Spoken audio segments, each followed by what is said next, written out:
Bismillahirrahmanirrahim. Assalamualaikum warahmatullahi wabarakatuh. Baiklah, di sini saya akan menjelaskan tentang kas kecil. Apa yang dimaksud dengan kas kecil? Kas kecil adalah sejumlah dana yang sudah disiapkan oleh suatu perusahaan yang penggunaannya berjumlah kecil. Jadi segala sesuatu pembelian dari karyawan untuk perusahaan itu sendiri, tapi biayanya yang relatif kecil, tidak besar. Nah, oleh karenanya setiap perusahaan itu pastilah mereka mempunyai kas kecil. Sebenarnya tidak diwajibkan, cuma biasanya beberapa perusahaan menggunakan kas kecil. Untuk apa? Yang pertama, tujuan pertama memenuhi kebutuhan operasional yang kecil. Jadi kebutuhan operasional yang kecil, nah itu ditanggulangi oleh kas kecil itu sendiri, bukan dari dana-dana perusahaan yang relatif besar yang harus mengambil di bank nanti dan lain sebagainya. Nah, oleh karena itu untuk memenuhi kebutuhan operasional sangat kecil, nah dibutuhkanlah kas kecil. Seperti kita ingin membeli konsumsi, makan, minum dan lain sebagainya, itu relatif kecil untuk ukuran pengeluaran perusahaan. Mungkin hanya beberapa ratus ribu. Nah, oleh karenanya ada di situ namanya kas kecil. Kemudian yang kedua, mencegah proses pengeluaran dana yang tidak efektif. Jadi dana-dana yang tidak efektif, yang memang terlalu besar diambil, kita ngambil suatu perusahaan ke bank terlalu besar, kemudian duitnya tidak diputarkan dengan sesuatu yang efektif.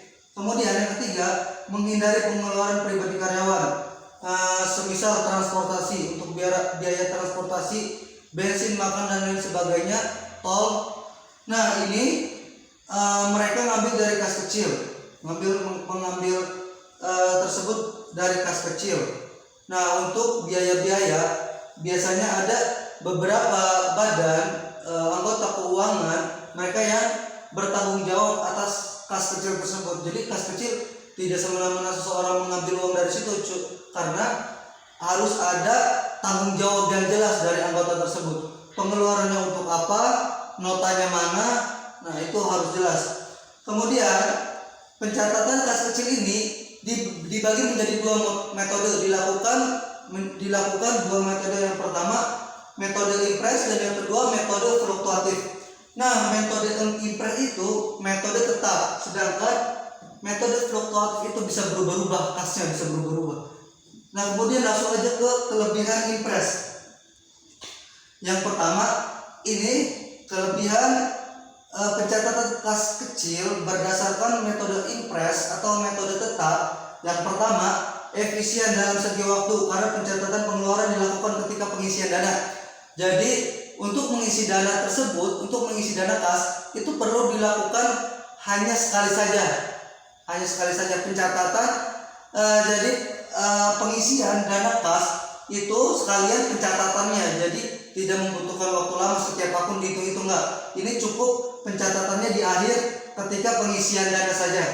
Kemudian yang kedua, setelah ada kelebihan pasti ada kekurangan. Kekurangannya yaitu metode impres. Pertama, saldo kas kecil tidak terupdate.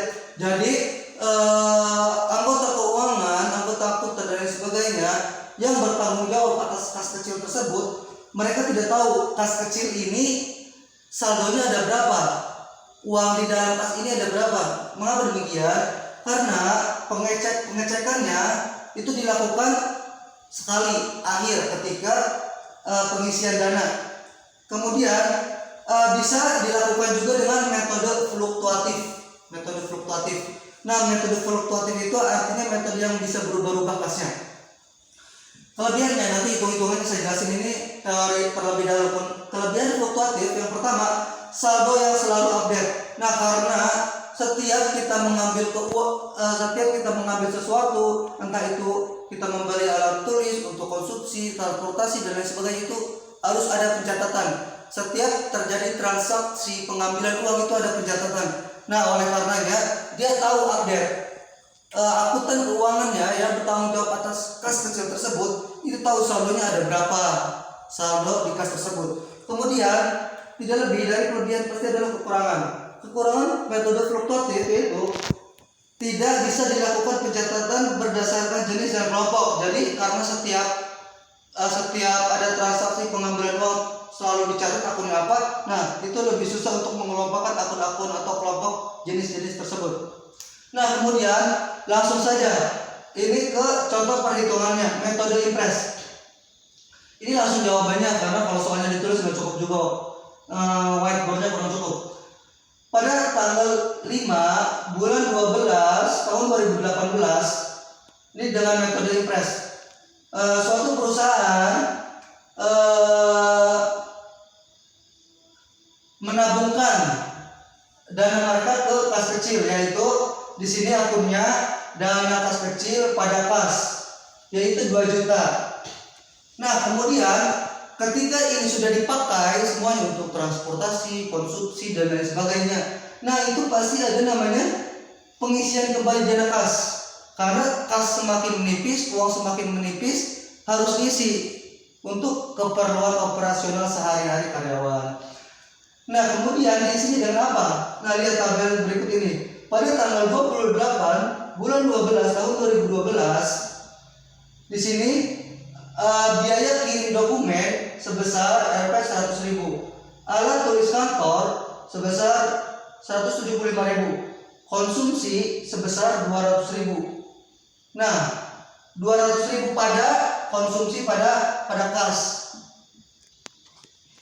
Nah seluruh yang mereka pengeluaran pengambilan uang dari biaya kirim dokumen, alat tulis kantor, konsumsi ditulis ketika pengisian dana kas kecil tersebut, tidak langsung ditulis. Nah jadi seperti ini 475.000 atas kas 475.000, pengisian dari kas kecil berarti 475.000, berarti perusahaan tersebut harus mengisi dana kas kecil mereka sebesar 475.000.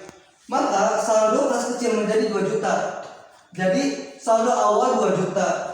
Kemudian setelah pengisian, nah harus 2 juta.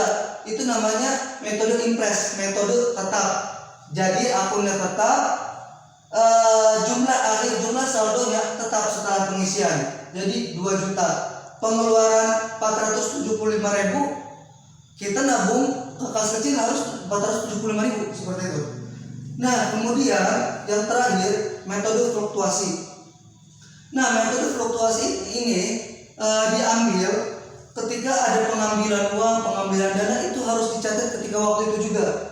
Contoh di sini ada pada tanggal 5, ini beda tanggalnya, beda-beda. Tanggal 5, tanggal 8. Metode fluktuatif yang pertama pada tanggal 5 bulan 12 tahun 2018, dana kas kecil suatu perusahaan menyetorkan uangnya untuk kas kecil sebesar 2 juta.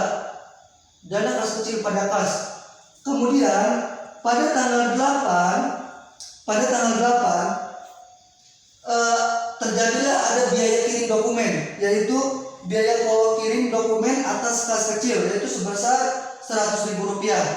Kemudian pada tanggal 15 bulan 12 tahun 2018 ada pembelian alat tulis kantor atas kas kecil sebesar 175.000. Kemudian pada tanggal 21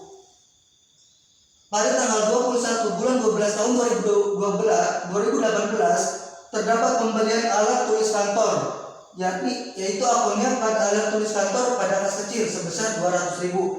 Kemudian yang terakhir ini pengisian.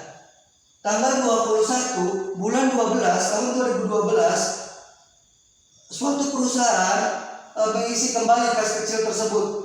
Kas kecil terhadap kas, akunnya kas kecil terhadap kas sebesar Rp650.000. Nah jadi kalau dijumlahin ini kalau dijumlahkan